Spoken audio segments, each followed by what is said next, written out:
Oke. Assalamualaikum warahmatullahi wabarakatuh. Terima kasih untuk Bu Rosa pada kesempatan kali ini untuk mempresentasikan tugas UTS dari metodologi penelitian. Sebelumnya perkenalkan saya Leo Sumardana dengan NIK 10123-166. Lanjut. Nah, untuk materi pertama yaitu ada penelitian kualitatif dan kuantitatif. Penelitian kualitatif adalah metode dengan proses penelitian yang berdasarkan persepsi pada suatu fenomena dengan pendekatan datanya menghasilkan analisis deskriptif berupa kalimat secara lisan dan dari objek penelitian. Contohnya seperti penelitian tentang pengalaman mahasiswa dalam menggunakan media sosial, personal branding. Yang kedua ada penelitian kuantitatif, yaitu penelitian dengan mode tingkat variasi yang lebih rumit karena meneliti sampel yang lebih banyak. Akan tetapi karena meneliti sampel yang lebih banyak, penelitian kuantitatif ini lebih sistematis dengan menggunakan penelitian dari awal hingga akhir. Contoh penelitian tersebut adalah penelitian pengaruh intensitas penggunaan Instagram terhadap tingkat kepercayaan diri mahasiswa. Next. Nah, kemudian yang kedua, apa yang dimaksud dengan studi literatur dan kenapa perlu dilakukan? Nah, studi literatur adalah bagian dari proses penelitian yang melibatkan pencarian, pembacaan, dan penelaahan sumber-sumber informasi yang relevan dan terpercaya yang sudah ada sebelumnya. Tujuan dari studi literatur itu yang pertama ada penyusunan data teori, memahami penelitian terkait, menemukan gap pengetahuan, menentukan metode penelitian, dan menunjukkan kontribusi penelitian. Yang selanjutnya ada manfaat studi literatur itu apa sih dalam penelitian? Ya, yang pertama untuk menjaga konsisten penelitian. Yang kedua ada untuk memperluas perspektif penelitian. Yang ketiga meningkatkan kualitas penelitian, dan yang keempat menyediakan dasar untuk hipotesis. Next. Nah, kenapa sih studi literatur perlu dilakukan? Yaitu yang pertama agar menambah pemahaman tentang topik, yang kedua menentukan dasar teori, yang ketiga menghindari duplikasi atau plagiasi, yang keempat ada untuk membantu menyusun hipotesis dan rumusan masalah, yang kelima untuk menentukan metode penelitian. Next.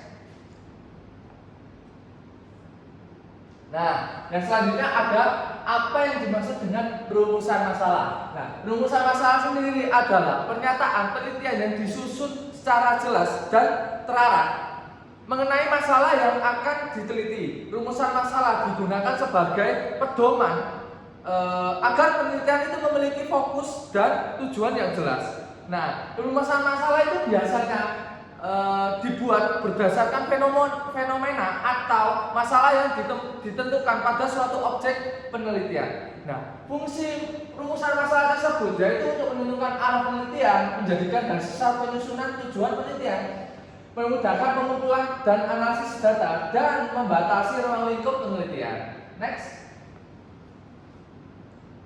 Nah, selanjutnya apa yang dimaksud dengan hipotesis? Hipotesis adalah jawaban atau dugaan sementara terhadap suatu rumusan masalah penelitian yang kebenarannya itu harus dibuktikan. Dugaan ini dirumuskan berdasarkan teori, kajian pustaka, atau observasi awal dan akan diuji secara empiris melalui pengumpulan serta analisis data. Nah, terdapat kriteria hipotesis yang baik. Kriteria hipotesis yang baik itu satu, dapat diuji. Yang kedua, menyatakan hubungan atau secara jelas menunjukkan korelasi atau pengaruh antara variabel independen dan variabel dependen. Spesifikasi dan jelas. Yang ketiga ada spesifikasi dan jelas, yaitu dibatasi ruang lingkupnya menggunakan kalimat pernyataan yang ringkas dan tidak bermakna ganda. Yang keempat berdasarkan ilmu pengetahuan, sejalan dan relevan dengan teori yang atau dibilang juga tubuh ilmu pengetahuan yang sudah ada. Yang kelima ada mempunyai daya penjelas, yaitu mampu menjawab dan menjelaskan fenomena masalah penelitian secara logis. Yang selanjutnya ada sumber hipotesis. yaitu teori dan literatur, fakta empiris, kesimpulan umum atau logika deduktif, dan ada juga fakta kebudayaan dan nilai serta intuisi. Next. Nah, ini adalah beberapa pertanyaan, yaitu sebutkan ada beberapa variabel di penelitian pada gambar tersebut dan jelaskan jenis variabel di atas juga. Yaitu yang pertama terdapat 5 variabel, yaitu apa aja?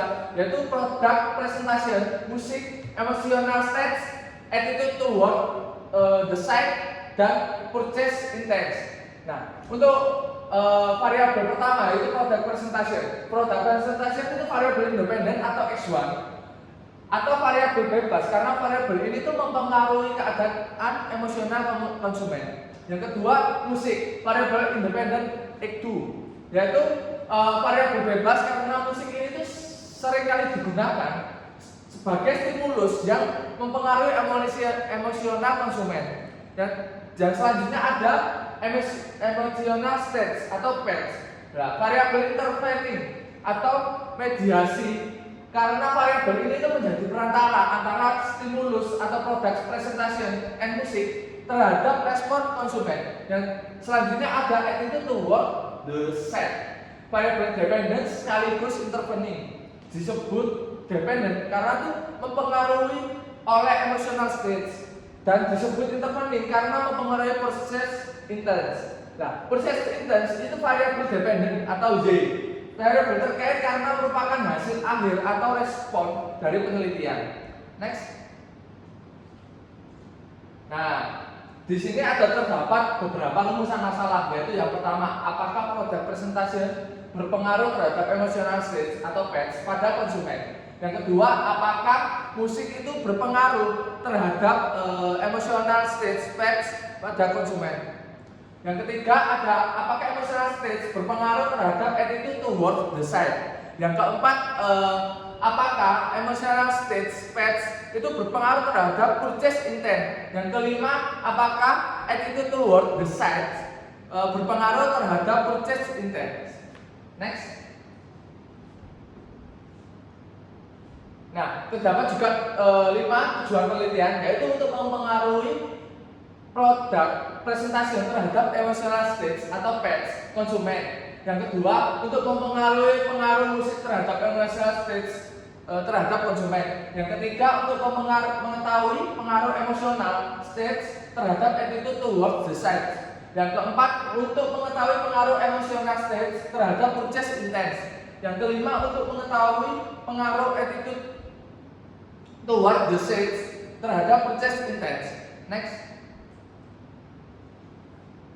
Nah, di sini ada 5 hipotesis penelitian. Untuk H1-nya, produk presentation berpengaruh positif terhadap emotional stage. Yang H2-nya, musik berpengaruh positif terhadap emotional stage. Yang H3-nya, emotional stage berpengaruh positif terhadap attitude toward the site. Yang keempat, emotional stage itu berpengaruh positif terhadap purchase intent. Yang kelima, attitude towards the sales itu berpengaruh positif terhadap purchase intent. Next. Nah, ini terdapat informasi jenis pengolahan data secara statistik yang tepat untuk penelitian, yaitu penelitian ini menggunakan desain eksperimen faktorial 2x2 atau 2 variabel independen dengan 2 level masing-masing. Nah, dan memiliki beberapa variabel dependen. Oleh karena itu, teknis analisis yang tepat digunakan dalam penelitian ini adalah analisis varians 2 arah, yaitu two-way ANOVA.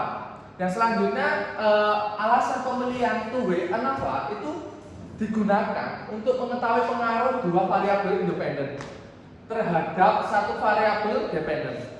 Dan kedua, dapat menguji pengaruh utama atau main effect. Main effect ini masing-masing variabel independen. Dan selanjutnya dapat mempengaruhi pengaruh interaksi, yaitu interaction effect antara kedua variabel independen. Yang selanjutnya cocok untuk desain faktorial 2x2 seperti dalam penelitian ini.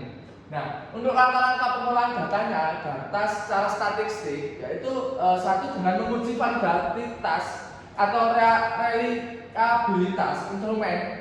Yang kedua dengan menguji asumsi ANOVA, yaitu normalitas, homogenitas, varians, dan independensi.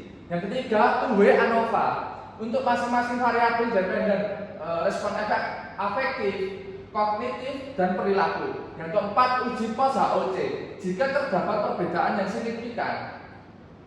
Dan yang kelima, interpretasi, yaitu interpretasi hasil, yaitu main effect dan interaction effect. Next. Oke, jadi sekian dari presentasi saya. Terima kasih. Assalamualaikum warahmatullahi wabarakatuh.